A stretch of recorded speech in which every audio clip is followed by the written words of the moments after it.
Is the audio okay and stuff? Audio's good, my man. Six pack Lapadat. We got the king, Gustav Hedlund, who, I mean, we were just talking about what your 2024 year has been.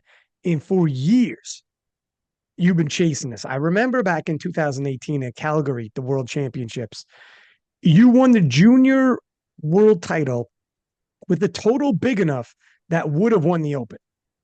Yes. And ever since then, you've been chasing. And that open title has been close 2019, 2021, 2022, 2023. And then it happened Long 2024. long And time. long time coming in Yeah. Sheffield in Worlds. Not only did you win the Battle of the 93s at Sheffield, and that was big, but not only did you win the Battle of the 93s at Sheffield, you won all of Sheffield. Yeah. Yeah. It's I can't. It's like I'm a bit like, what did I win? Still, it's like it's kind of hard to take in, I think. But it's, as I said, it's a long time coming. I worked hard for this. I worked very hard for this during a long time, and I've sacrificed a lot for it. Hmm.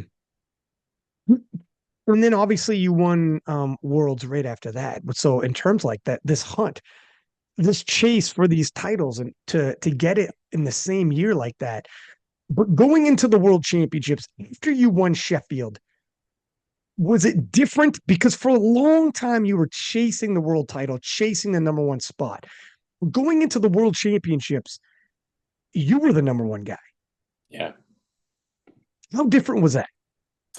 It was kind of different being first, the most highly ranked, and but for me as of course it put the more expectations on me. It was like many people put higher expectations on you, but I tried to like keep calm and just like I've done this since 2016. I'm gonna keep on my path and not try to get ahead of myself and do something stupid. And going in, did it feel for you, even though like the training and everything, you're going to stick to the program. It obviously worked fantastic in Sheffield. But when it came to those expectations, was it a pressure that leading into felt like anxiety, like I don't want to let people down or live up to these expectations? And Yeah. was that much different than the previous years where you felt like, look, other people have to carry the expectations, not Yeah. me. I'm the underdog. Oh, it's Did you exactly. feel like did you feel like the favorite going in? Yeah, I felt like it. Of course, many people still didn't believe in me and stuff, but I'm kind of used to that because I know what I can do and I know that I'm a good, strong lifter. The only thing that was worrying for me was that I did my nationals like 4 weeks after Sheffield, Mm-hmm. travel, a bit of a travel again, flying. And then I got like a bit, I got some like infection in my tonsils some weeks later from that. So I lost a bit of ground going into Worlds. And I was a bit, after Sheffield, I kept on training and stuff, but it was a bit like a deload for my body. It was like 10 years of competing. Sheffield, you're on the top. It was a bit like I fell down almost a bit from it, but so it was a bit harder on the body. I should have rested now. Now that I know the story, I should have rested and skipped my nationals. Do you have the ability? You're allowed to skip nationals. That's Yeah, good. Okay. yeah, yeah. That's my most expensive competition because there I pay everything myself. Mm. So I go there, pay everything, and I get the national medal, which is I like to do.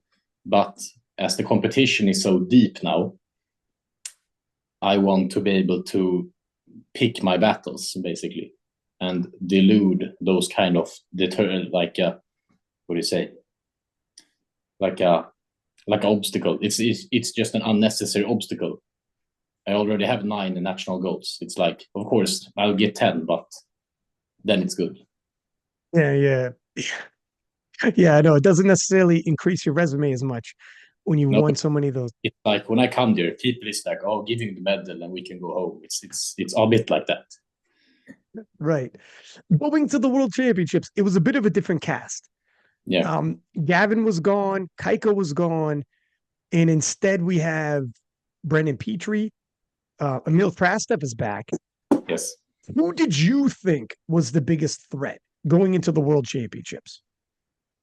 I thought that Emil was definitely the biggest threat because he's a really good lifter and he's been doing it for a long time.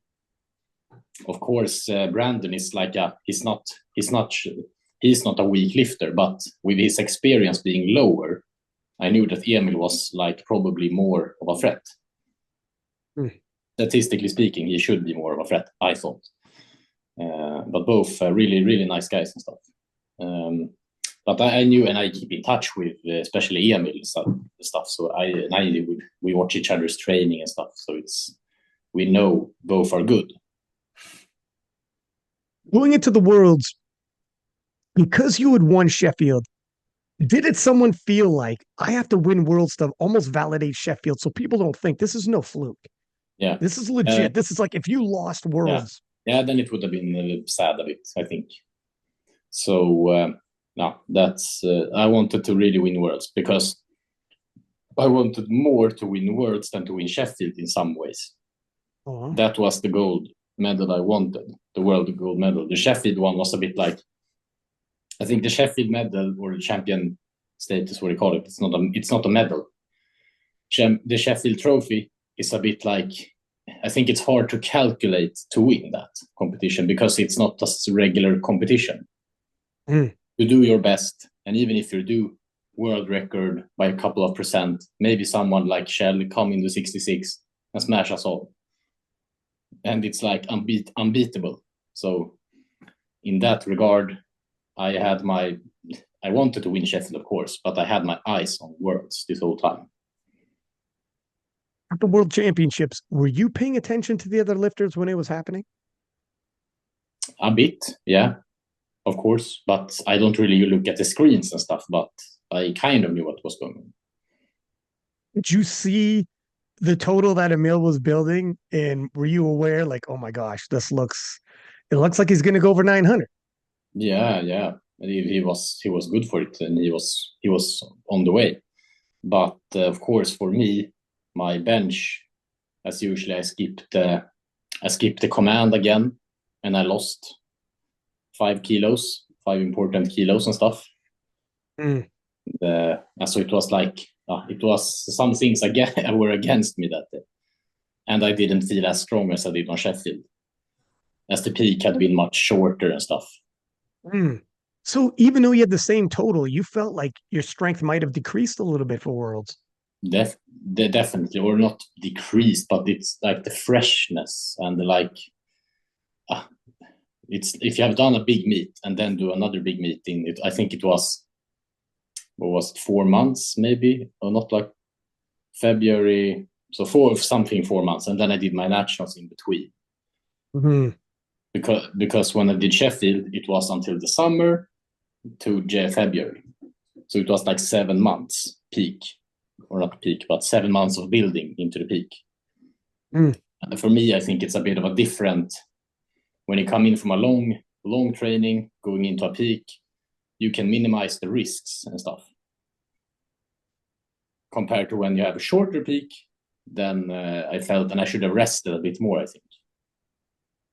Is bench press, because you had pec issues previously. Yes. How are you now? You 100%, or is it still a little bit there? It's a bit there, but now I have a new gym in Stockholm, really the best gym, and they have the new benches and stuff. My old gym had the old hard benches. My problem with the bench came with the hard pad. So now that I'm benching on the new pad, it's going much better. Really, just from the pad making that difference, huh? Yeah, because I get a bit of an imbalance. So it's nothing that I've come from 2 weeks training. It's since 2019 I've had a hard pad. So I built up a bit of instability.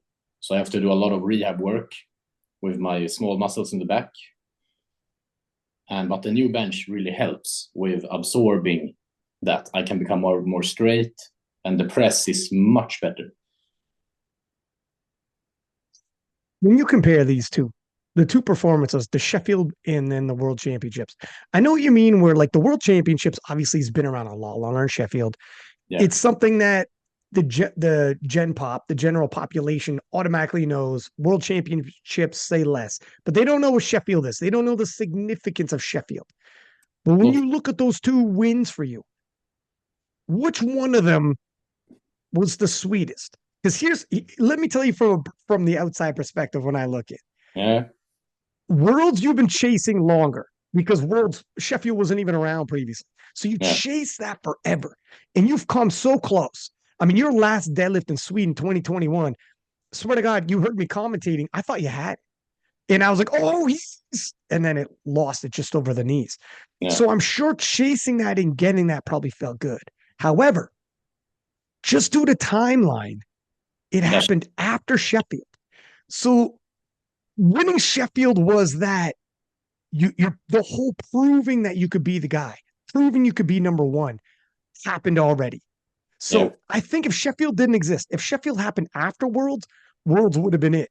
But when I see your reaction when you won Sheffield and you came out with your belt in your hand and you didn't even realize, like, no, you didn't only win the Battle of the 93s, which you had been looking to establish yourself as the number 193 in the world for years. You not only did that, but you won the entire tournament. I remember seeing you with the belt in the hand, dropping down to your knees like you couldn't believe it. In Worlds, when Worlds happened, you could believe it because you were already the man. So it wasn't maybe as, but I don't want to speak for you, but that's what it looked like. It's true, because at Worlds it felt like, I know this, that felt like a regular day. It didn't feel like I peak performed at Worlds, and but at Sheffield it definitely felt like I made a statement. I won it, and I got a lot of cred, of course, for it. So definitely Sheffield is probably the sweetest victory. But of course, if I think logically, then Worlds is like this I've been chasing. But for me as a person, and Sheffield is so much bigger than that.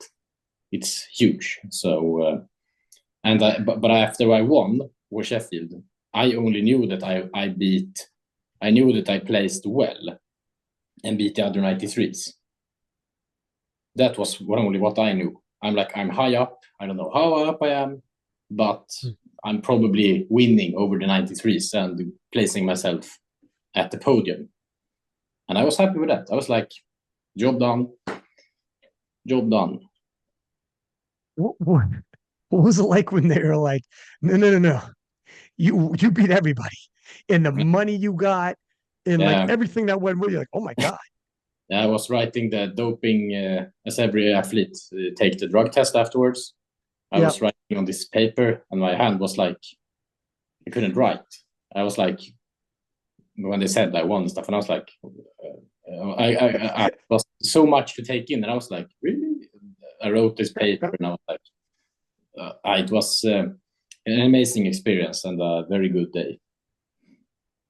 So moving forward, I mean, obviously you must have seen Gavin Aiden crossing 900 kilos. We'd expected people to cross 900 kilos. Doing it at Worlds is tough, though.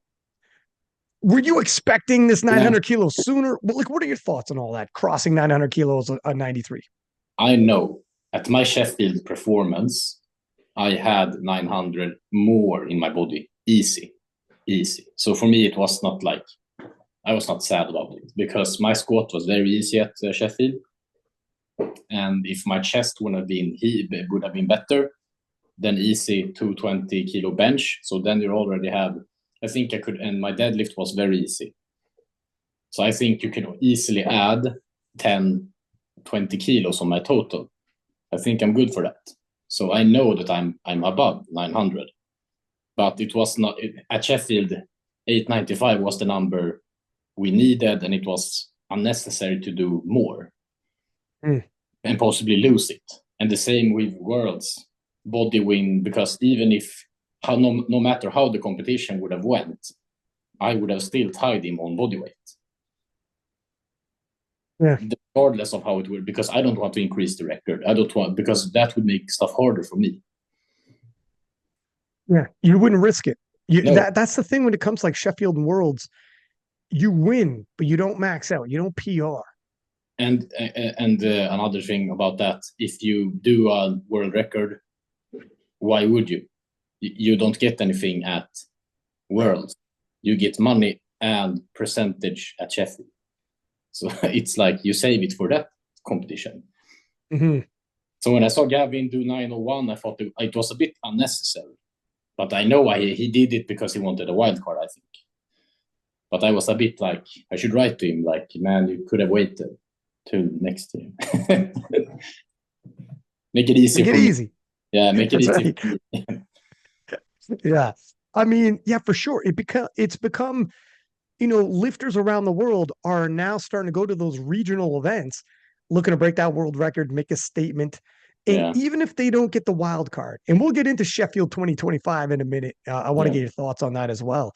But even if you don't get the invite to Sheffield 2025, in a way, your presence is still there, because you, Emil, are now chasing Gavin Aiden's world record and surpassing it. So same with Ade Omasakin in the 83s. You've seen at the Western European Championship, he broke the world record. And now, even though he doesn't have a wild card, he's going to be mentioned. His presence is going to be felt in the biggest event in powerlifting. Their names are going to be tossed out there over and over. Everyone's going to know who they are. Yeah. So it's still, it means something. Definitely. To try to get your stamp in there. Definitely. The only thing I can think that's negative about the smaller competitions with world records is that you have nothing to lose. You go in there, and if you're a strong guy, you have already won with your second or first attempt. And you can just throw the dice and see where you end up. Because usually powerlifting competitions don't play out that way, I think. If you do those gambling stuff at Worlds, you go home alone. Mm-hmm. It's like you don't really do that kind of gambling at Worlds. Very, very rarely. And I think I can't remember like somebody who has gambled hard and gotten the world title. Yeah, it's more calculated and much more thought through and much more secure, because you don't want to miss lifts and stuff. It's a good point. Let me get your thoughts on this, because this was kind of controversial for a while. So Ade Omasakin, previously at Western Europeans, Eastern European Championships, because they're international in that there's more than one country. Yeah. But they're limited in that not even the entire continent are allowed to go, let alone the entire world. Yeah. So they're limited so they are international, but they are limited. And previously you could do world records at it, but they took it away. And then somehow, some way, they brought it back again. And Ade's world record, him going into the event, he thought he was going to get it. Then he was told, no, I think they're not doing that anymore. Then at the event, it was announced by the announcer, that's a world record. It appeared on the screen, world record. The commentator, world record. And then he was told, no, it's not. And then that was after the fact. Then he was told, yes, it is a world record. All this, so put aside the roller coaster that happened with Ade, which was pretty wild. All that aside, do you think world records should be done at Western and Eastern European Championships, and even continental ones like Asian, European, North American, like Gavin's? Where do you think world records should be able to be done? I think that it should be, of course, if you have the same standard and all that stuff with the judges, then of course you can make it. But I think, of course, it's a bit of a good question, actually, because I think there are pros and cons to this. Of course, you have the thing which I mentioned about you go in there, you don't have any competition, you can throw the dice, and that's good show, good for the sport. But of course, for us other lifters, it's maybe not as fun for us. But I think this is I'm against it and I'm for it. So I'm a bit split in this. I haven't really given it a careful thought. But I think that of course, and the last instance is the IPF. They make the rule for that. As long as the judging is strict and they have the right amount of judges in category 2 or what it is, then then it's probably a good record. So I don't think it's like cheating record. But there are pros and cons. I agree. So I also can get talked into either side. I haven't fully landed on it. I think if I look at Europeans, Asians, and North Americans, let's do that level first. Yeah. Obviously, you do European records at Euros, Asian records, whatever, at Asians.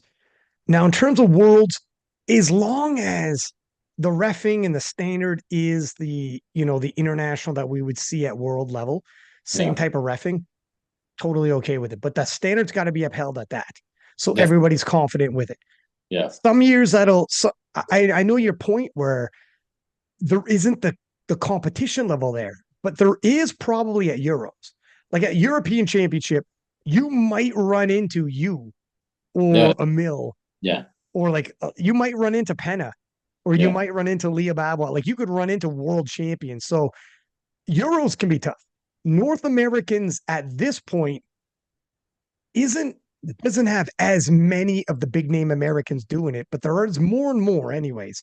Yeah. Because of the wild card presence and breaking world records, etc. So maybe if we see more stiffer competition, it'll even it out.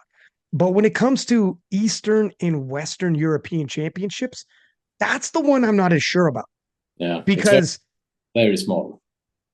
That's where you would say, all right, not even all of Europe can go, let alone, like true, like world championships, like the entire globe.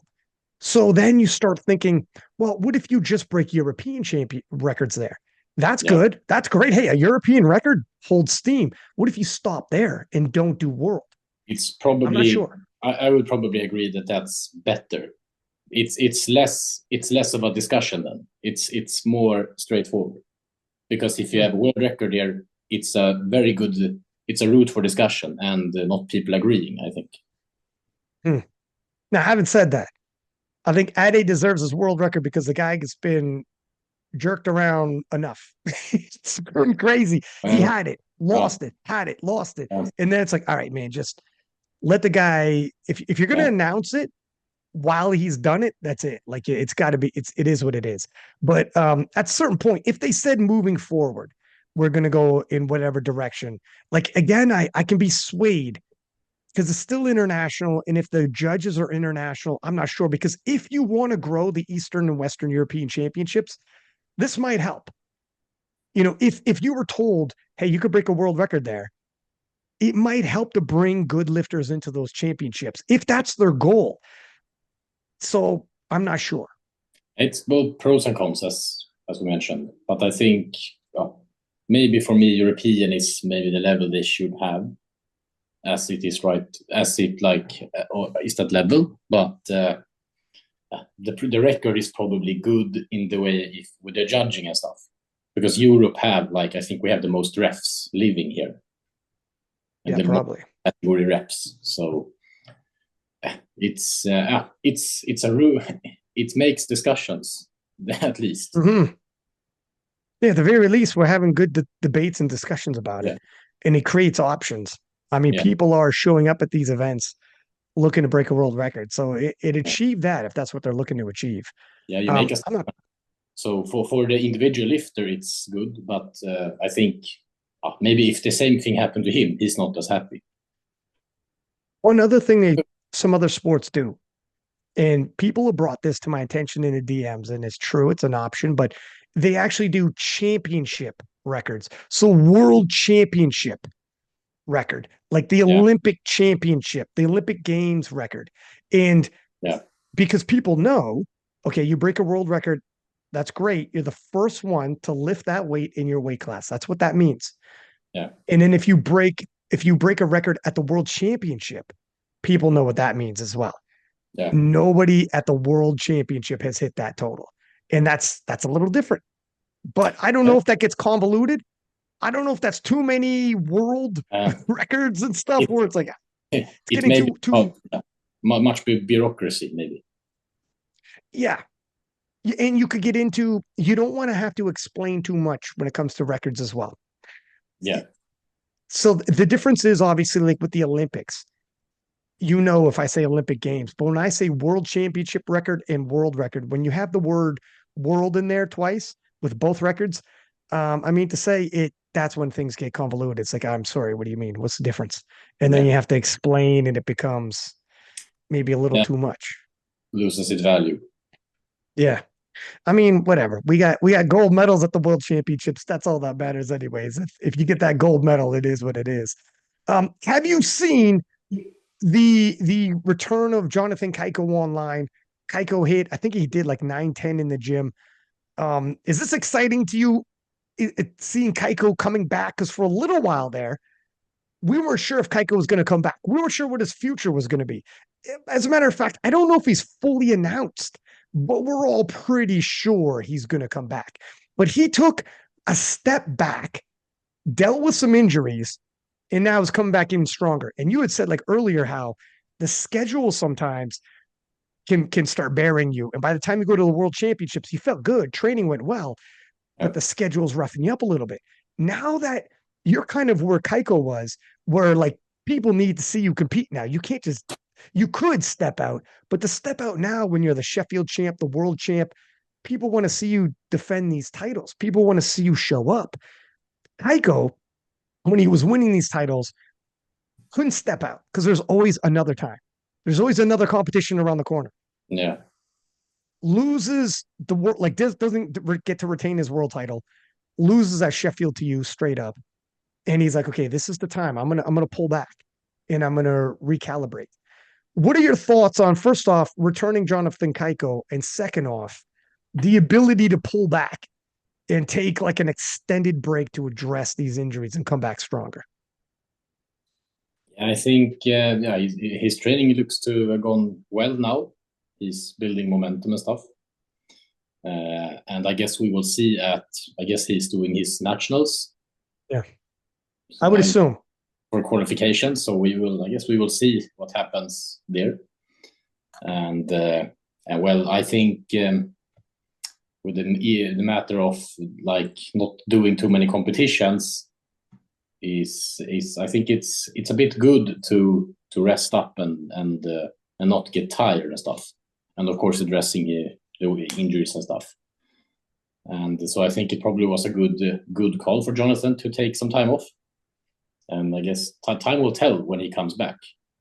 The only thing I can say is it's like I've faced hard competition since 2018, so I kind of know this story. It's nothing new for me to have good guys competing against me. Because there's a flip side, obviously. If everybody took too much time off, there's support. Yeah. Like we love when people are active, but there's a flip side. You could only be active for so long. If injuries start piling up and you're like, man, definitely. If I don't take time off, there's going to be a problem. Yeah. I think I have done like 32 competitions since 2014 now. Something like that. What do you feel about Cayco also has mentioned, not just even physically, but even mentally burnout. Now, you just took the number one spot. Yeah. So maybe this is way too early to talk about. But he said there's a difference between when you become number one and now you're always defending than chasing. And if you defend, that can wear on you. I think also for him, I don't think he have a regular job as well. He only does powerlifting. And I guess that's like all he does. And then, of course, it becomes a lot for you. I would say. I think my job as a construction manager have kept me like I'm at job sites during the day and meetings and stuff. And it's like so I get a lot of different stuff in my life. Maybe that helps to clean stuff out and keep motivating and stuff. And I've done this for so long now, because I think for me, at like when I reached my 4-year mark at 2018, then I was a bit tired, I remember, because then I did my junior nationals, I did the open nationals, junior worlds, junior Europeans. So I did a lot of competitions then, back to back every year. Then I was a bit tired, actually. But I kind of just stick through it, because, and I also think I'm that kind. For me as a person, that's a challenge. That's like a challenge accepted. I'm gonna prove them wrong. That gives me fire. I'm gonna prove you wrong. I can go far, do that. Yeah, I definitely agree with you in terms of having a normal day job. I know for myself, I got a normal day job, and people have said, like, why don't you just go all in on powerlifting, make a push or whatever. But I could tell you, when it comes to anything going on in powerlifting related or any kind of stresses or whatever, Yeah, the day job is a massive distraction where you're checking it, but it's not your life. You don't make your money on it. It's not on your mind when you wake up to when you go to sleep. I'll think about powerlifting daily because I'm reposting, I'm checking out what people are doing, but it's in between things. It's on lunch or like after I'm done work, I'll take a look, I'll schedule a podcast for the weekend or the evening maybe, but it's not all encompassing. And you know, they say it's cliche, but it's true. Life is about balance. And I think if you're all in, that's great. Put every egg in the basket. That's right. And you know what? So Jason Tremblay of the Strength Guys, Taylor Atwood, Leah Babos, of the Strength Guys, was saying it's difficult because there's so many lifters now who don't have a day job and they can literally train 3 hours a day, 4 hours a day, every day. Their schedule revolves around powerlifting. And he said it's going to get tougher and tougher to win world titles when other people are 24/7 powerlifting. Yeah. On the flip side, here's something that I'm not sure, but it's just throw this out there. There is a level of diminishing returns where you can only get so much out of the gym. Yeah. You could stay there 6 hours. I don't know if on your 4th, 5th, and 6th hour, you actually gained anything past the 3rd hour. So there's no return. So, yeah. But you can burn out. But there is a deficit, actually. You could be in there too much, either fatigue your body, fatigue your mind, and you have no life balance. You can even argue, to your point, look at you. Yeah. It's actually assists you, and you're the Sheffield world champ. Yeah, but of course, I have to mention, I have a good job that I can plan the training around also. So it's not like I have to be specifically all the time at some certain place. I can plan my own schedule. And so the days when I train, I go earlier, of course, and stuff like that. So I have a good job that supports me in what I do. So I have kind of a good balance, I think, in that regard. But of course, I have taken steps to ensure that as well. And like said to my boss, like, hey, in powerlifting, there's more money now than ever for me. So I need to, I'm leaving earlier for my sessions. And maybe I don't have so I can get a good amount of sleep and that stuff. And for me as a manager, our economy, if I fuck up, our economy will show it. But for me, I have the best group on the company. So we make the best amount of money and happy customers and stuff. So then I'm free to do what I want. But of course, if it would have been another story with my employer being like, oh, you can't do that, then I would definitely have been like, bye guys, see you. Really? Yeah, and try to switch job. But I don't think I would have been like, not have a job. I think that's bad maybe for us. Then you need other stuff to do. And for me, I get like, if I don't train one day, then I'm a bit like, I usually walk like 8,000 to 10,000 steps a day at least. if I'm a bit low on that, then I'm like, oh, what am I going to do? I feel the energy. And if I don't have a job, what would I do then? I would fight with the cats all day. No. Yeah. No, I definitely think it'll be interesting how it looks moving forward. If like, what if powerlifters made enough money that they don't need day jobs? Yeah. All of them, like all the top ends. Yeah. Maybe we will come there one day. But I think for me, I'm not that generation. I was too early. But I paved the way for the younger kids. That's right. So I will come there and ask them for money. That's right. Keep this in mind. Pay homage and send some checks. Yeah. Yeah, it'll be interesting to see because we do a discussion that is tossed around here and there is people saying burnout. And we see juniors being like, I'm done. It's too much. I'm going to take some time off. Yeah, that's when now Junior Worlds at Malta and stuff. And I think a bit like many of the young kids, they go at the sport as with an approach that I have, but they forget I have 14 years of experience of lifting, and they're like, what's that worth? I can do this as he does with the same kind of programs, but they maybe should have like a totally different thing with more, so they get to know their body better and stuff. Because I think if you try to jump in at the highest level, I don't think that's maybe good for all the young kids. I don't know why. At the level you are, you have to climb the ladder. You can't skip the ladder, I think. You can't skip steps. No. And that's what and everybody wants to be like, tell themselves they're that phenom who can. It's like, yeah, but okay, you want to be the phenom, prove it, do the work, but do it smart. Because if you get injured and lose motivation, see you guys. And I've seen many come and go, many people. But I'm here. And this is coming from a guy like you who in Junior Worlds, again, you out-totaled the Open. But it took a while to win that Open World title. Like you took your time. I fight hard. It's interesting because other sports have young athletes, like high school athletes, who are in mainstream media, and they will be training since they were kids in the sport, all the way through high school, do some college, sign to the professional league, go into the pro league. By the time they're 30, the amount of media, money, years invested is insane. And I don't know if they have the same rates of young athletes burning out and dropping out. I'm not sure.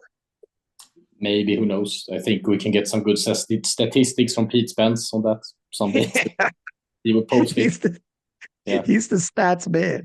He will get it. So it will be interesting to see, because I actually discussed this with my friends and the gym owner at my new gym, NPC, like about these subjects.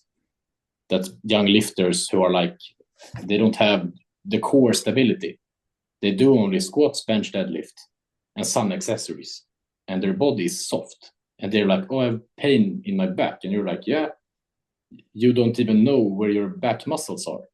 You can't do, you only have like external core muscles. You don't have a good stability in your body. So, because many people, the gym owner mentioned a few young lifters who had almost dropped out now, who trains at his facilities. So he has seen this at this as well. Yeah, well, lifting weights over time, even like your muscles get dense, or sorry, your bones get denser. Only through over time. Yeah. I mean, in terms of your actual structure, your skeletal structure gets stronger, but only over time. I mean, you skip steps, and you're gonna have, that's where injuries pop off. Same with tendons, the whole nine. Imbalance, pain, all that stuff. And I think as soon as you get a lot of pain, the fun, bye-bye. How fun is to go around to have pain all the time? How about, I mean, I had Joey Bornstein on, Joey B on. 83 kilo. He's the number one 83 kilo in the world right now. Hasn't won any international titles. Yeah. But he hit 865. Monster total for 21 years old. And he was saying he thinks potentially he actually studied his own growth by cutting when he was a kid for sports, cutting his calories, reduce. This is when you're growing. This is when you're and he'd be reducing his calories and doing things to make weight and whatnot. And other people have said for sub juniors, at least at the sub junior world championships, they shouldn't even have weight classes. They'd be better off just having like a formula and just say whatever, everybody against whatever, everybody. Of course. I think the gymnasts at the Olympics in the more dictatorship countries, they force the kids and not give them enough food and stuff because they don't want them to grow and get the hormones to keep their body slender and stuff. And of course, if you don't eat enough and stuff, well, then you're gonna limit your growth, definitely. Yeah, so I have mixed feelings about it. I don't know if the answer is, just put the education out there and let them make their own decision, or if you take away weight classes in sub juniors. I don't know. That seems like a big move. Yeah, maybe if it becomes a big problem one day, the IPF have to do it. But I guess we will see soon. Like if it becomes a problem for real and you get data on it. So then they do it. What did you think about your countrywoman, Alba Bostrom's performance at Junior Worlds, 63 kilo world champ? Now at the 63s, her total would have won the 69s, would have won the 76s, would have won the 84s, would have got a medal in the 84 pluses, was over the total of the open world title just like a month earlier, and just a couple kilos off the open world record. I mean, it was a crazy performance for Sweden. She did a really good competition. She kept the flag high, I would say, because we didn't have so many other good lifters that competition. So she kept it up. But I think it's her last junior competition. Right. Yeah. So she had one gold medal, I think, now. Because Jad Jacob got the other ones, I think. That's right. But Jad Jacob in the 57s, I think she's been a 63 Alba, but I can't remember who was winning the other 63s the other years. French wasn't her name Jad? She had red hair, I think. She competed against. Who is the one? Wasn't it a French girl who stepped out of the competition? Well, Jad stepped up. That's right. That's Jad Jacob, open world champion in 57, was going to go 63. Okay, that's what it. Okay, that's right. That's right. And it was interesting. I was going to get that was going to be actually my follow-up question. Actually, was how do you feel about? Because we had a couple of people. Jessica Espinal of US was in the open, went into the juniors, broke the open world record. Yeah.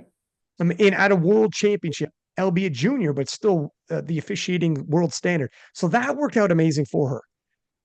But a reigning world champion, Turbo Tiff thought about it, pulled out of Junior World. She's still a junior, even though she's won 4 open world titles. That's insane. Yeah, insane. But Jad Jacob, open world champion, current open world champion, going into the juniors. Now she's going to move up a weight class. So it's an opportunity to see what's going to happen.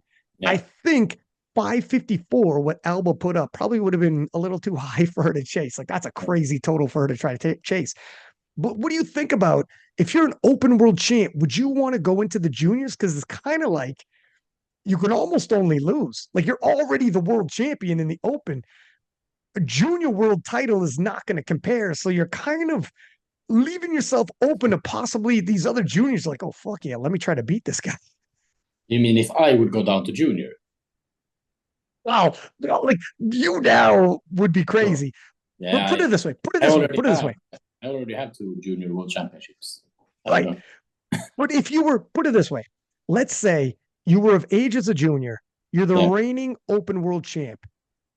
Would you compete in the junior worlds a month or 2 later, risking it? Because right now because you're the man already. You can only lose being the man. Yeah. And it's no prize money. It's not worth it. So I wouldn't do it because I regret going to my nationals, which is like a piece of cake. But still, I regret it. So I would not go to a junior competition if I could. And heaven forbid you lose, and you're like, oh my God, Yeah. I was the guy, and now someone else is walking around like, yeah, I just beat him. I'm the guy Yeah, now. it's of course it's a bit like if they total more than you, of course, then they can, oh, I won. But if they total less than you did on the prior competition, and you were like, yeah, the peak didn't go well and stuff, then I would say you're maybe on equal terms of it. So I wouldn't say that there's a definite winner then. It's tough because going in, you're already the world champ. So winning the junior title doesn't add much when you're already the open world champ. But you could lose, and then the open world champ loses. And it's like it's not worth it. As I mentioned, I think it's no prize money and stuff. And of course, for me, the federation pay for me if I go. But still, it's like I think at a certain point, if you do too much, then you have nothing. Sometimes you have to pick your battles. You can't try to win everything. Yeah, it's a risk reward. Yeah, it's too risky. It's too little reward in that case. Yeah, exactly. And of course, if you have no competition, that you're only good guy, everybody else is 100 kilo behind me, then of course you can go. But where's the prestige in that? You come there waving like, hello, I won, but I'm alone almost. It's like, oh. That's why Jessica Espinal was a situation. It made sense. She got silver at Open Worlds and then had an opportunity for a redo. She's like, I don't like the way that world championship ended. I missed some lifts, could have done better. Goes to Junior Worlds, breaks the open world record.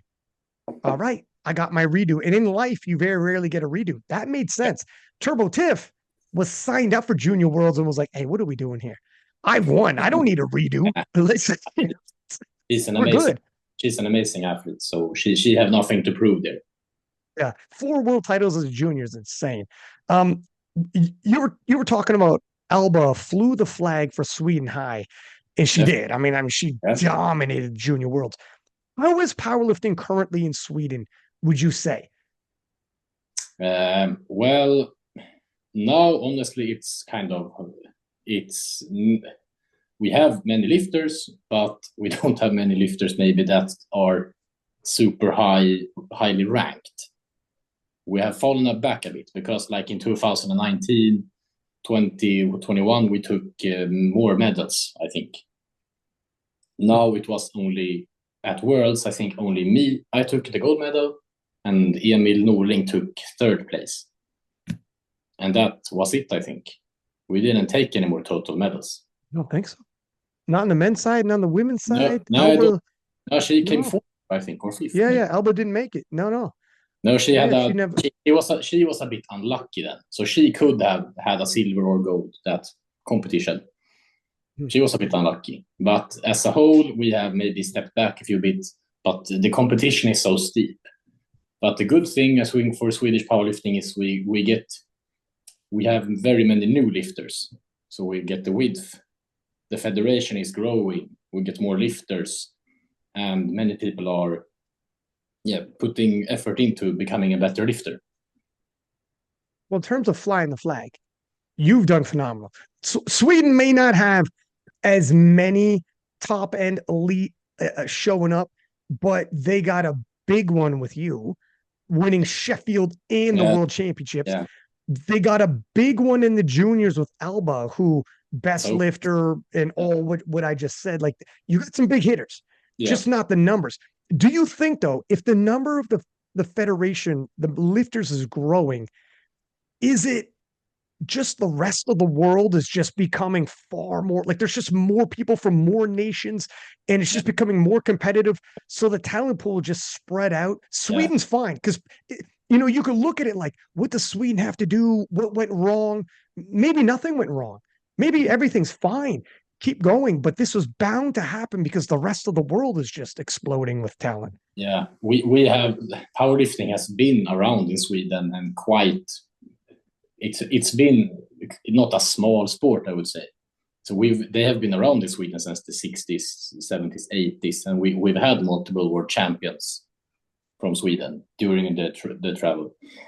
But of course, it's as the sport is not as big as the other sports, it doesn't get the same attention and stuff.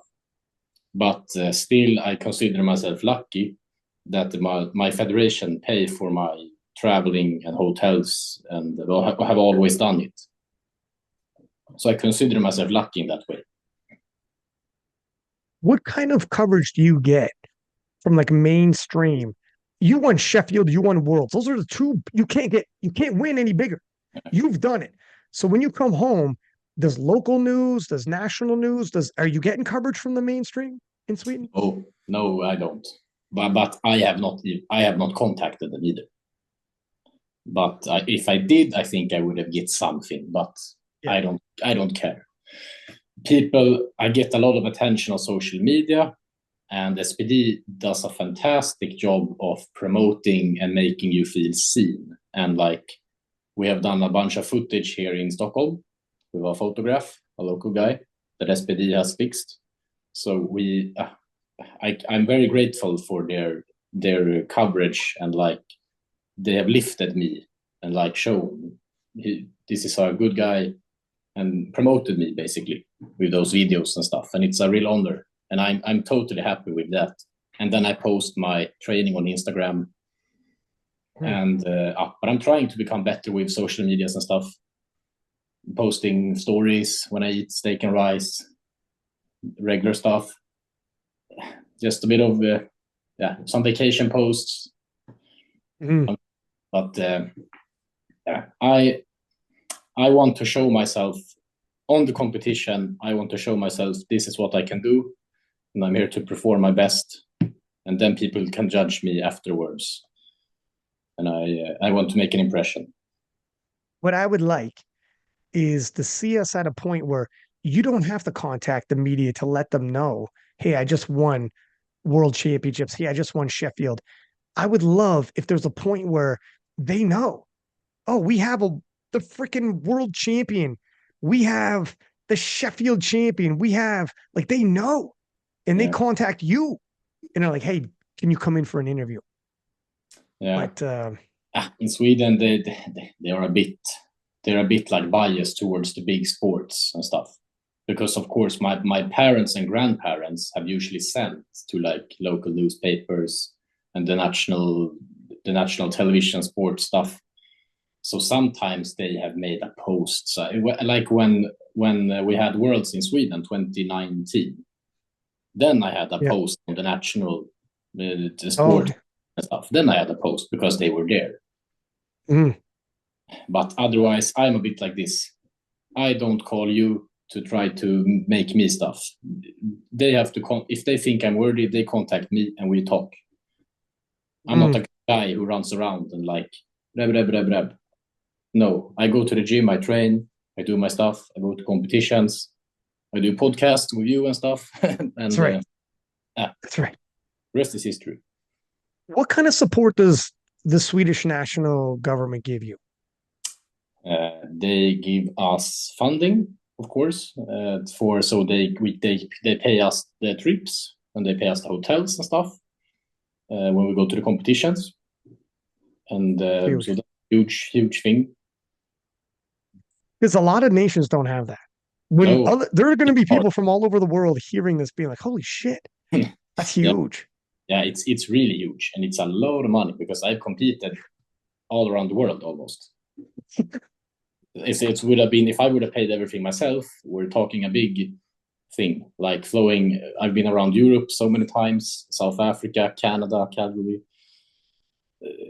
England. So it would have been expensive. So I'm really grateful for that. So we have a functioning federation as well, I think.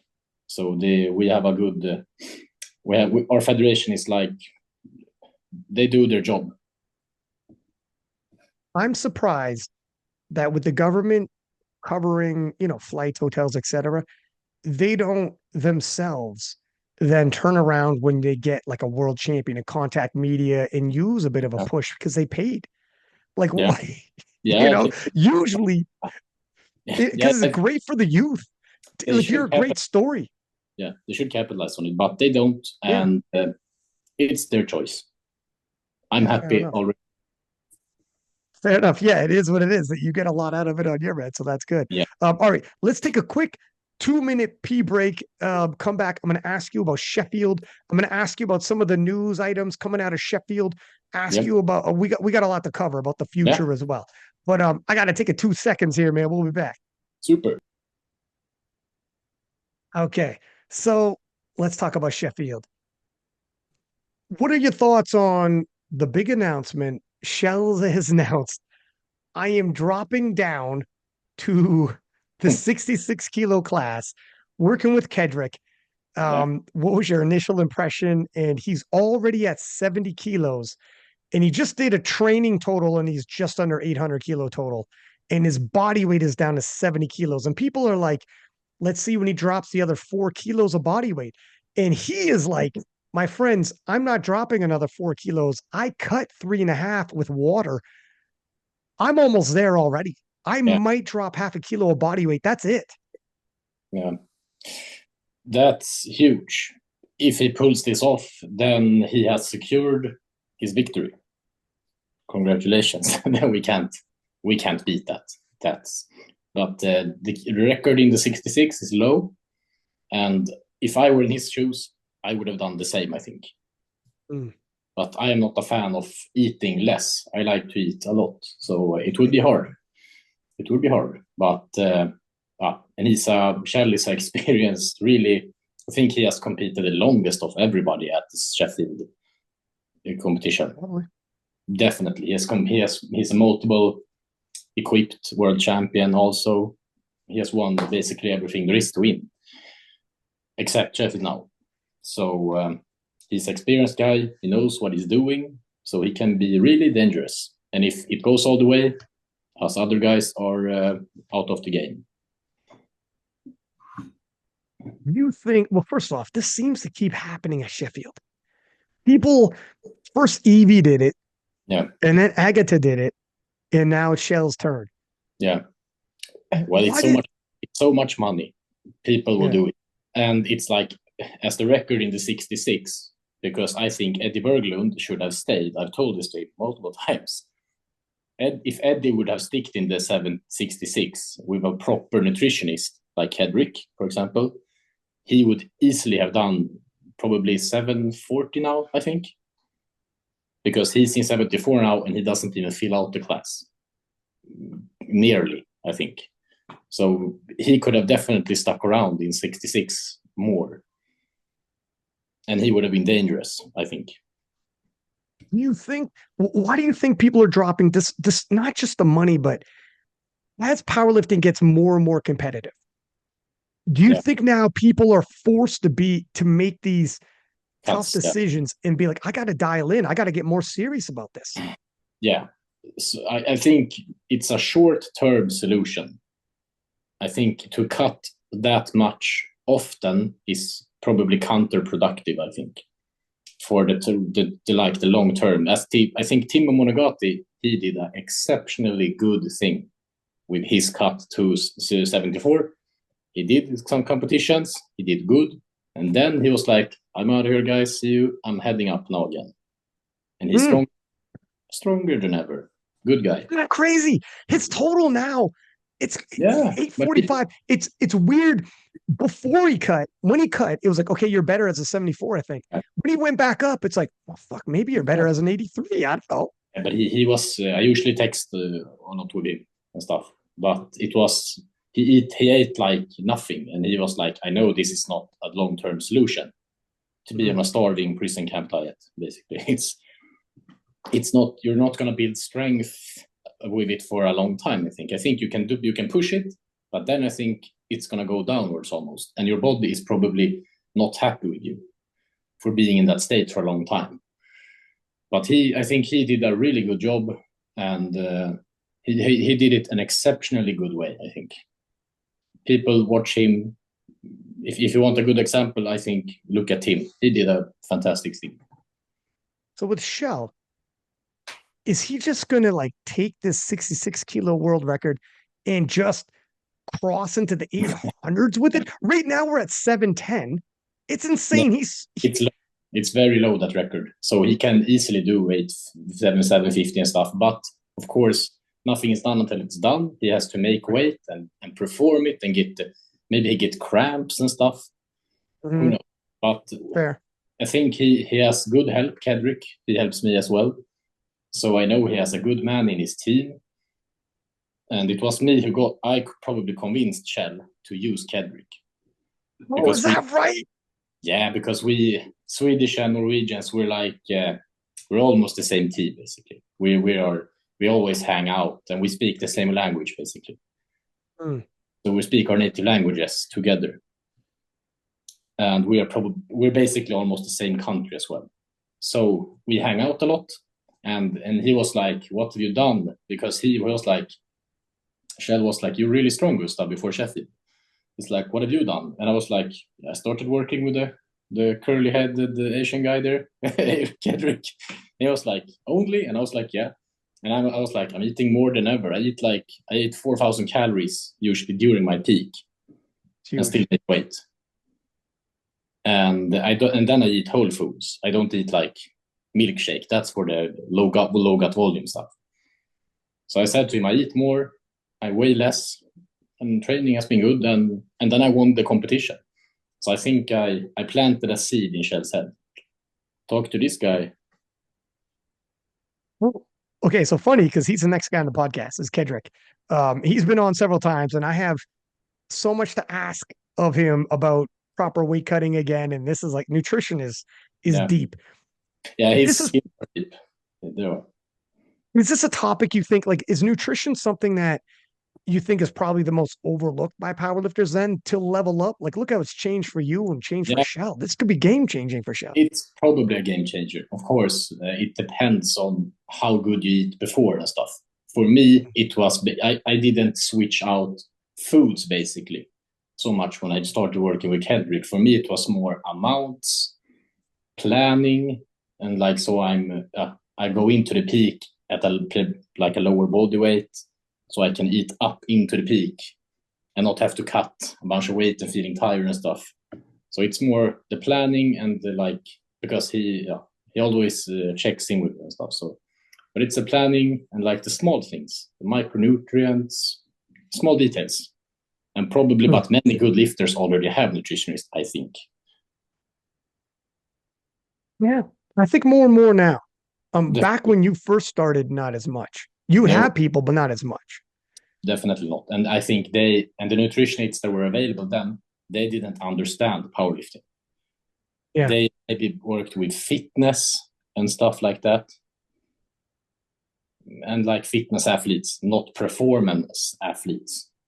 Because it's one thing to put oil on you and do stuff, then you have to perform. It's a big difference. I think you can't apply the same cutting and stuff for bodybuilding and for powerlifting. That's a whole nother ballgame. It's one thing to get me into this weight class, get me more. Oh, I can get you shredded. Yeah, that's fine. But I need to be strong. If you can make me drop weight, but I'm not strong, it does me no good. Exactly. You need to perform. And I think many people have had maybe issues with that. But as people who care Kedrick and stuff coming along, we're seeing an increase. I wonder what's going to happen in the future and who else is going to make these decisions and what world records and what weight classes are vulnerable to someone coming and just taking that for a ride. Smashing them. For a second, Ashton was wondering if he wanted to go down to 93. But as he kicked it back and forth, here's the flip side. And his coach, also Marcellus, came on the podcast and they said, you know what, given previous injuries he's had, when you cut and you drop the calories, your body shrinks, your calories shrink, nagging injuries become worse. And sometimes it doesn't always end up like Kjell. It goes the opposite. Taylor Atwood linked right to Kjell because they were original rivals back in the day. Yeah. Taylor's moved up to 83. Injuries literally forced him I mean, into semi-retirement. People were like wondering if he'd ever come back. Yeah. He's working with Kedrick actually, as all you guys are, but he's working with Kedrick, and he said he's moved up to 83 now. He's not full 83, but he's no longer cutting. The extra calories increase his body size underneath the weight. The calories going to the like for recovery. He says he feels amazing now. He's like, oh my God, I feel like I might even come back. Yeah. Yeah, it will be an interesting story. Taylor's a good guy. It's just, it's not always cut is not always the answer. Yeah. Sometimes, and usually it's a short-term answer, I think, to be the most competitive. But I think it will fire back on you eventually. Yeah, if you're forcing your body to do something it doesn't want to do, yeah, that's right. And it can't be fun to be like on the prison diet, prison camp, gulag diet. It's like it can't be fun to eat so little. If I eat like less than 3,000 calories, then I'm like, oh, I need food. I'm like, I burn so much. But I think I have built up an insanely high level of consumption because I've done this for such a long time. I think I've built up an exceptionally high intake. I mean, you have Agatha, who came down, smashed the 69s, went back to 76. Total flew. She's a 76 world champ now, and God knows what she's going to do. People are talking about maybe her going to 84. Then you got Evie. Then you got Evie who dropped down, and she's sticking around a little bit. Now, Evie will say, I'm not doing this forever, but she's like still working. It's manageable. She's like, why not? And she's sticking around for a bit. You never know. It kind of depends, right? Yeah. I think that's of course up to the person, but if you feel like shit, this is draining me, this is not fun, then I think it's a signal that you maybe shouldn't do it. But of course, everything has a value perspective. If it means that you get to go to that special competition, maybe it's worth it for some people. I think it's and I think about like Pana, how long will he do his cut? He's a big guy. He's almost like as tall as me. And he's shredded. Yeah, when I met him the first time in 2019, I was like, how did your competition in 83 go? I said to him. I didn't, or 74. And he was like, I'm 66. And I was like, are you? I was like, really? I was like, what? Are you 66? I was like, shit, man, you do hard work.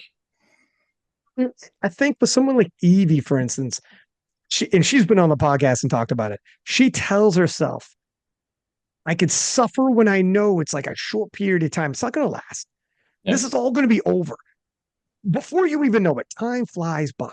Yeah. She's like, for right now, I sacrifice and I could do what I'm doing and win this money and win these world titles. You know, when I decide it's done, fine. I move to 57. Yeah. Let's see what happens. Maybe when she goes back to 57, she's like Tim Monagatti.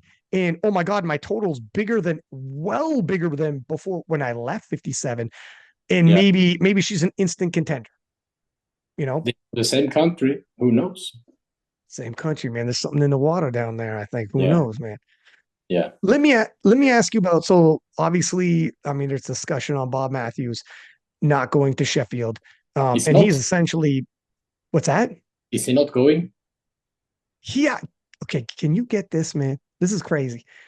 He's actually stated his next meet is going to be American Nationals, and that American Nationals after Sheffield. And he said in the comment section of some posts, like, yeah, I'm not going.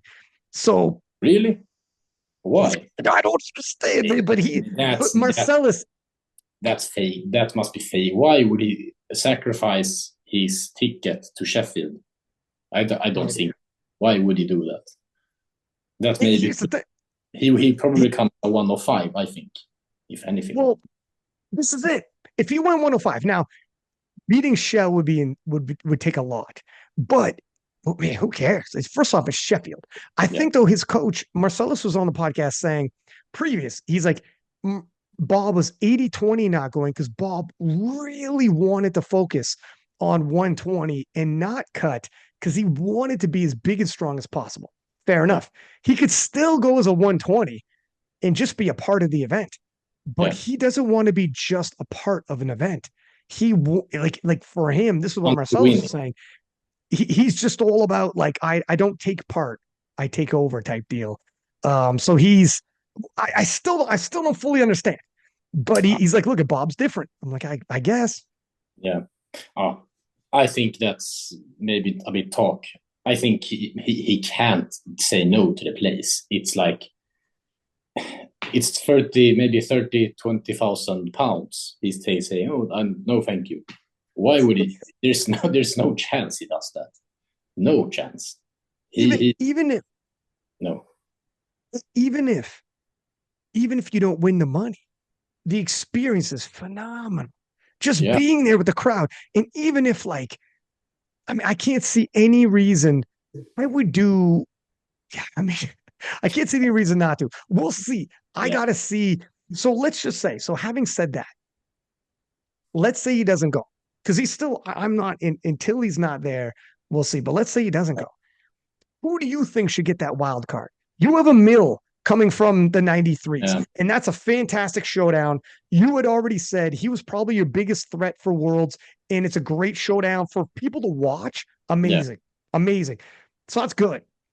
But is there another 93 that you would want to bring to be like, oh my God, imagine this guy came as well?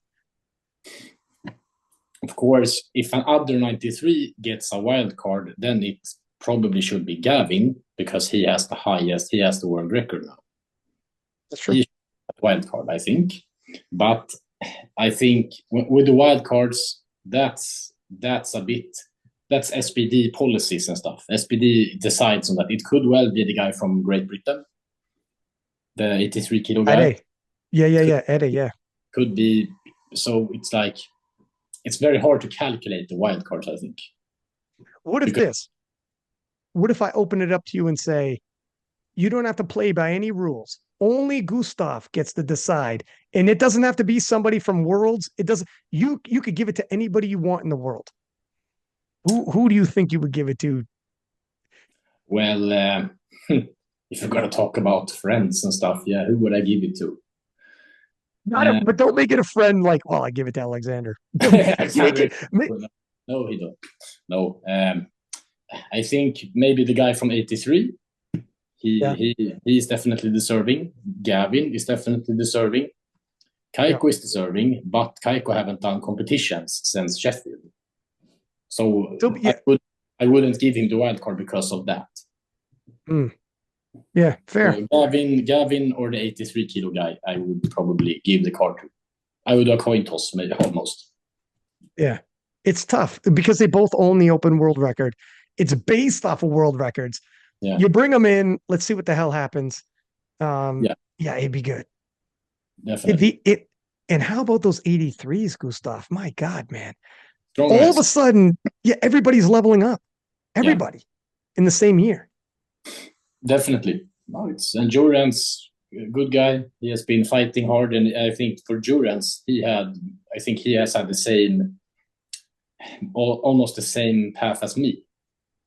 Of course, Yeah. he did with maybe junior titles and stuff, but he came in and he has worked hard to place, always showed up. So he's a good lifter, and Russ, he's also a super good lifter, and the talent pool is deep. It's close. Like between Jurens, Russ, and Ade, there's not they're all within 10 kilos of each other. Because Yeah, Jurens did 852 and a half at Silent Worker. And yeah, he wasn't technically an 83, but he just didn't water cut. He was the same yeah. body weight as he always is at 83. So I don't overanalyze that, but they're all within 10 kilos of each other, which is nothing. That 10 That's kilos of each other is nothing. In a yeah, competition, I don't got to tell you, that's too close. That anybody could win that's at very, that. very close. And then I think, but it would be interesting to see the other 83 guy Ade to go against them on the platform. What the outcome would be when you have two stiff opponents. Yeah. What would happen? It's like it would be interesting to see. And that's where Joey B Yeah, at Joe. 865, when he did 865, he had two-time world champion Delaney Wallace there. He Yeah, had Angelo and Chris Perez, like he had like tough Yeah, 83. So at least he was pressed. And the yeah, spread between them was still, pretty crazy. yeah, But yeah. But I don't know how many meets he have done. Joey, Yeah, because he's in USAPL previously. He's only 21. He was a weight class below yeah, previously. He's fairly new to the 83s, filling it out. He doesn't even cut yet for 83. Like he's at 21, not even cutting yet. yeah. He's Yeah, going to go into it's going to be crazy what he's going to do in the future. definitely, he's definitely a contender for that.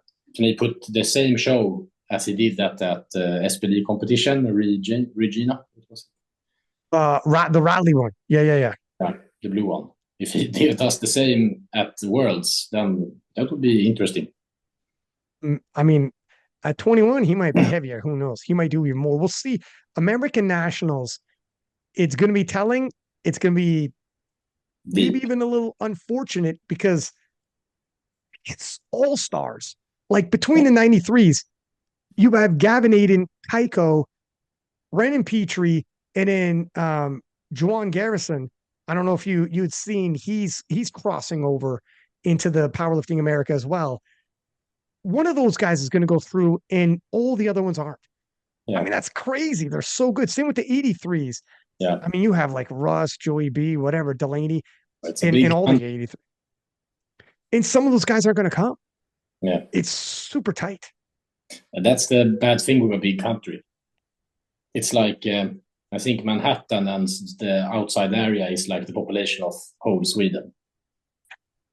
It's like Yeah. 10 million. So I think we're like 10.5 now, maybe something. So we're small over here. The flip side, though, so it's tough to come through the US. The flip side, you come through the US, everybody knows who you are. Everyone Uh, assumes you're a threat. So there's good and bad to it if you can make it through. yeah, you get a lot of extra stuff if you come from the States, I think. Mhm. But they are good to make stories. They're good to make a show out of stuff. 100%. Very Yeah. good.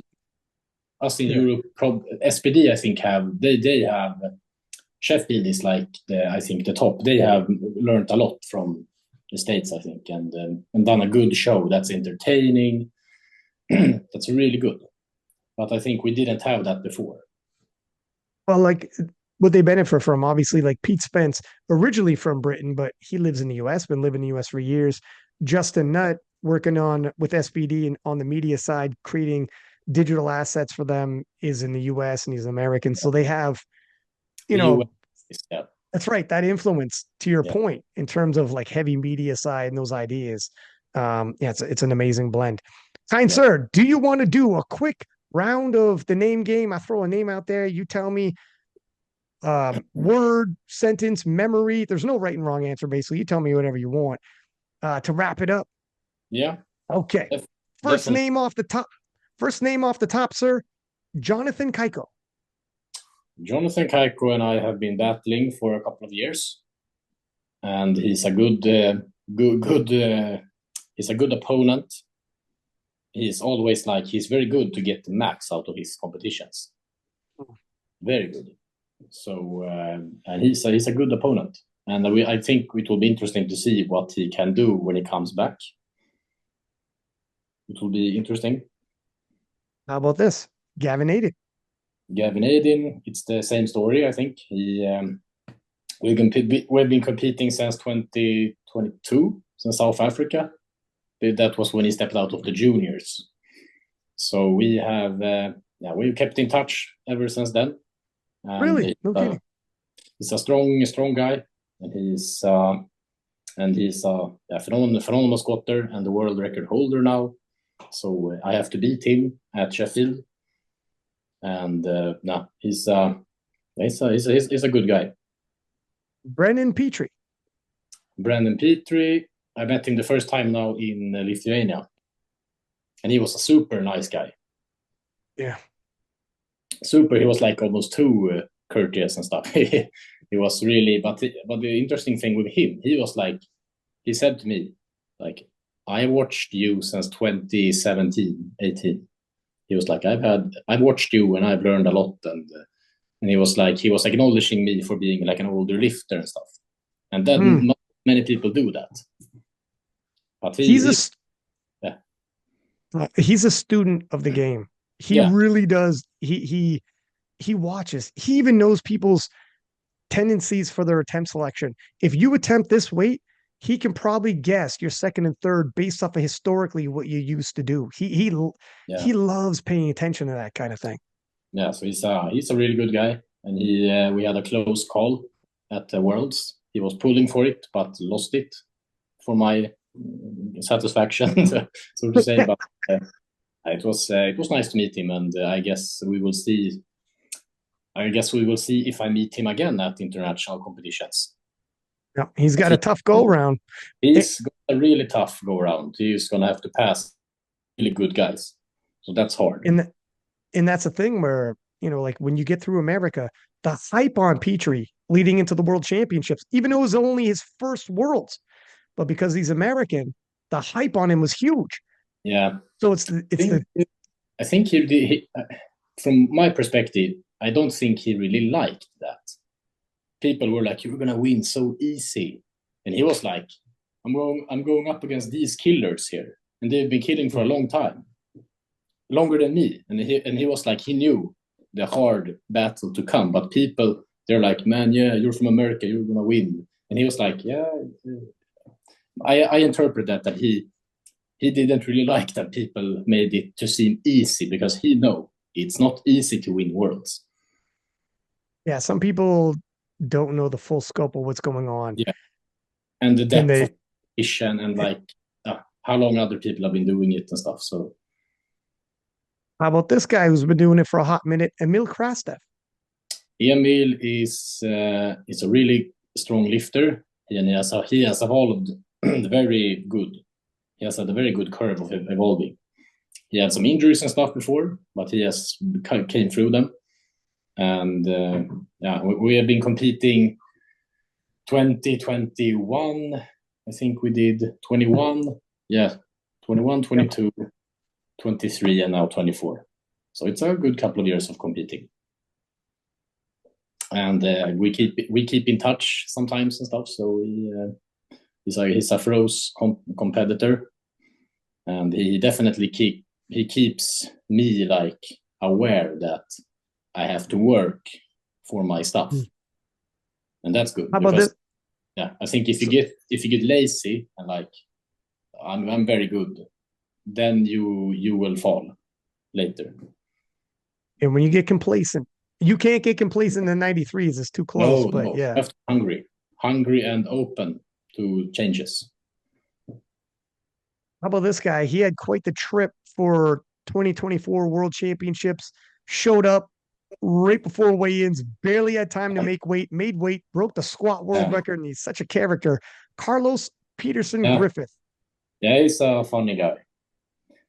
Funny thing, I was actually a bit like, before Sheffield, I heard, I don't listen to podcasts before competitions, but I heard from other people that he had been a bit spicy on his podcast and stuff, and talked almost a bit like, oh, he's not so good in squatting, and he had a lot of like opinions and stuff.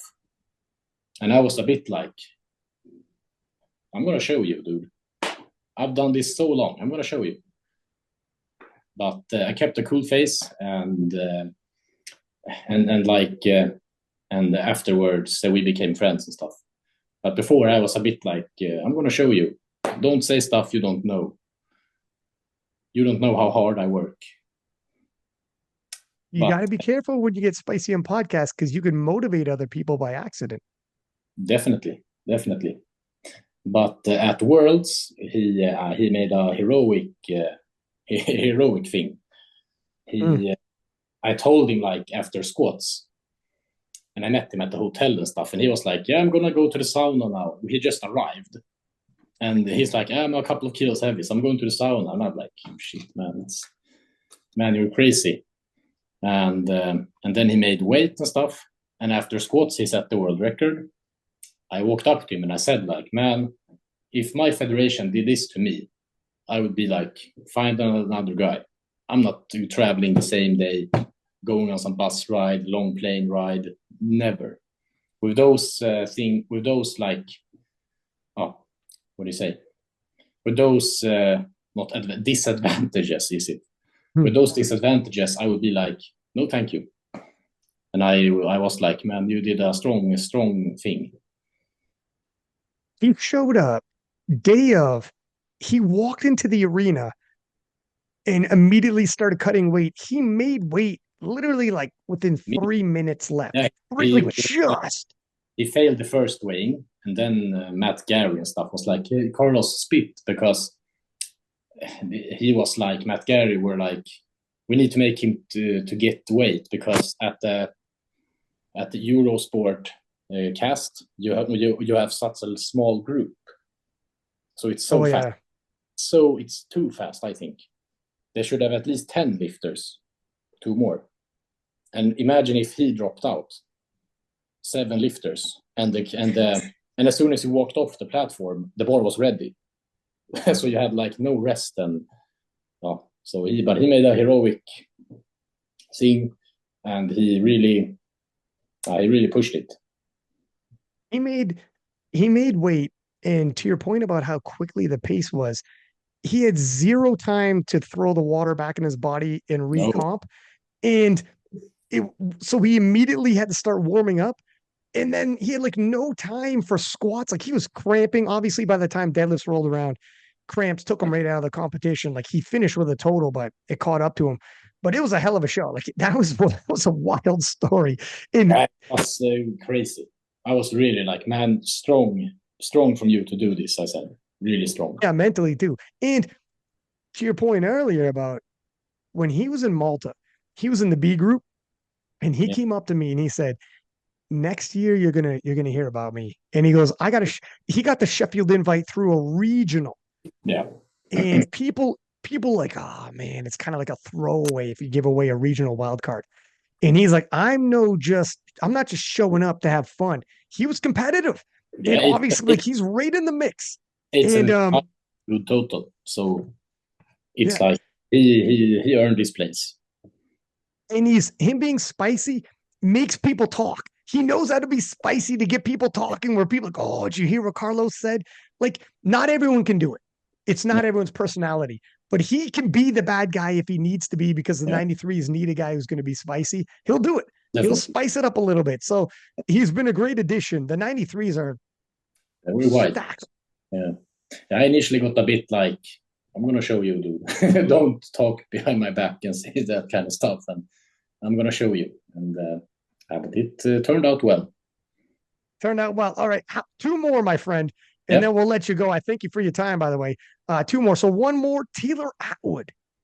Taylor Atwood, phenomenal lifter. And he's really been, I remember when he after 2017, when he was coming up and then smashed it at 2018, I remember really the impact it had on the sport. And he was a very inspiring lifter for me. And it's a shame I didn't. As I was a junior, I went home before they started the open sessions in Calgary. But yeah, he made a big impression on the sport.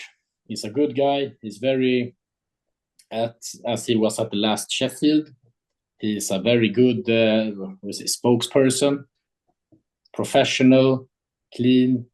He knows what to say, when to say it. Good guy for the sport. Really good guy. Best hair. Yeah, beautiful hair. Yeah. I think he should do more media. I agree. He's a good guy. Good-looking guy. So yeah. But he has a very, very high-paying job at home. Well, that's true. So for him, it's like it's day and night. I think, with the differences in what he would get for it. Right. Because I think he has a really good job. Yeah, that's true. So his availability to do media is not there. But I did commentary with him for the American Nationals, and he was amazing. Yeah. He's so good on the mic.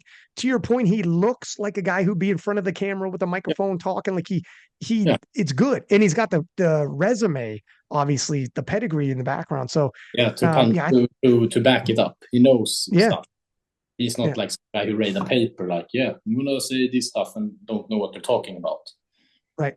He's been in the mix. He know what it's like for lifters to feel pressure, to deal with whatever. He could articulate that and be the guy in the booth for that. Really which is perfect. Impactful guy on the sport.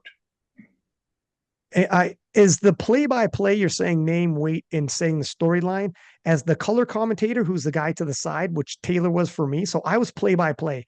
I say sponsors, name, weight, give the storylines, whatever. And Taylor was my color commentator, which is usually in other sports, a retired athlete who gives that color to the story, saying, look, I could tell you right now, this is how he's feeling. And this, he's behind, but he could catch up. And this is why. And he did it great. We did great. So we'll see what happens in the future. But he's a good addition to the sport. Next name on the list, my friend, Russell Orhi. Russell Orhi. I met him the first time now in Lithuania. Actually, I was a bit disappointed at him when he switched from the IPF to American. USAPL. I was a bit like a traitor. I was a bit like, no. I thought he should have stayed and stuff. But then he came back, and we had a good short conversation and stuff. And he's a really strong, buff guy. You can't explain. He's so short, but so thick. He's super thick. Super thick. And he's a cool guy. He also does a lot for the sport, I think, with his social medias and stuff and hard work and stuff. So he does a good job on that. And we all have stuff to thank for him for that. Because all the good publicity the sport gets is beneficial for all the athletes, I think. So he's a cool guy, and it will be interesting to see where him and Durance battles it out. And now Tim, because Tim will be at Sheffield as well. So Tim also, so it's because before Sheffield, I was a bit like, oh, can Russ be beaten? I was a bit like, shit, he's hard to beat. I was very unsure because I knew that Durance had been his training had been going well and stuff. So I was like, shit, I'm gonna do it. But the other funny thing is when Olivares did like that they're gonna sweep, when the Americans were gonna sweep us Europeans. Then it was a bit like all the Europeans were like, yeah, you have to win, don't let him win. Really? Yeah, it was a bit like that. Like, yeah, we have to fight them. And this is what Matt Gary said. Matt Gary was the head coach of Team USA. Said, man, when you talk, he's like, athletes can say whatever they want because athletes promote whatever. It's different when you're an athlete. But he's like, as a coach, I am not going to say that as Team USA coach because you are going to get the other people motivated. They're going to like. He's like, I don't want to do that. I'm just going to go in there and do my job. I think they regret it, and I think also for Russ, the fall was really hard for him. It must have been really painful to do that, and to be like, I'm going to win, and it must have been a hard fall. And people maybe like poking him, and sending him messages like, "Oh, you didn't win." So, and that's not fun. But I think we will see much more of him. He's really dialed in and stuff, and maybe we will see him in 93 one day. He's so big. He's talked about it before. He went up to 90 kilos, and he did 875 or 885 or something. He did good, anyways. Yeah, in South Korea. That's right. Yeah, and he was drinking wine afterwards. I remember. And we will see. But I think perhaps it's a bit like if you're short like him and go up 10 kilos in body weight, that can affect you negatively in the deadlift and the squats, I think. Right. The angles and stuff. You get the belly in between, so it would be maybe a slow ladder up. But his bench would definitely do good from it. So I just wanted to fact check myself live on the spot. So he did 885 at 90 kilos. So he did, his bench went up to 195, which is an all-time best. His squat was 340, which is an all-time best. Yes. And his deadlift did 350. And to your point, I think that's where things will get more and more difficult for him. The thicker you get. That's why the super heavyweights, Yeah, don't deadlift. They squat more than they deadlift. It just gets tougher and tougher. But 885 at 90 kilos, if he goes 93 kilos, he's in the mix. It'll be exciting. definitely. So we will see. But yeah, and we will see how long I last if I go up to 105 or what happens. As it is now, it's easy for me to cut weight. But I am the tallest person. I'm like the tallest person. Carlos maybe were taller, or the same height as me. But otherwise, the other 93s are like at least 5 centimeters shorter than me. And that's maybe right before we let you go. Let me just ask you that then. Because now, for the longest time, I could see where you wouldn't want to leave 93 kilos when you're chasing the world title for so Yeah. long. To leave the 93s without winning that world title would be tough. But now you've, with everything you've accomplished as a 93, is it easier now to be like, okay, how long do I stick around? Is it going to start getting boring, or do I need a new challenge? You already eat a lot, though. My God, how much would you have to eat? 105 is so much more than 93. Like, that's a huge jump. That's the problem. Honestly, like, you would have to eat like 10,000 calories. It's 12 more kilos. It's crazy. Yeah. Maybe later.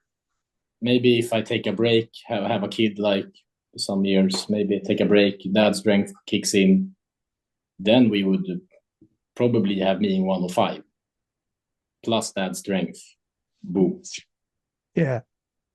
Now I only have cat father strength. It's not as strong.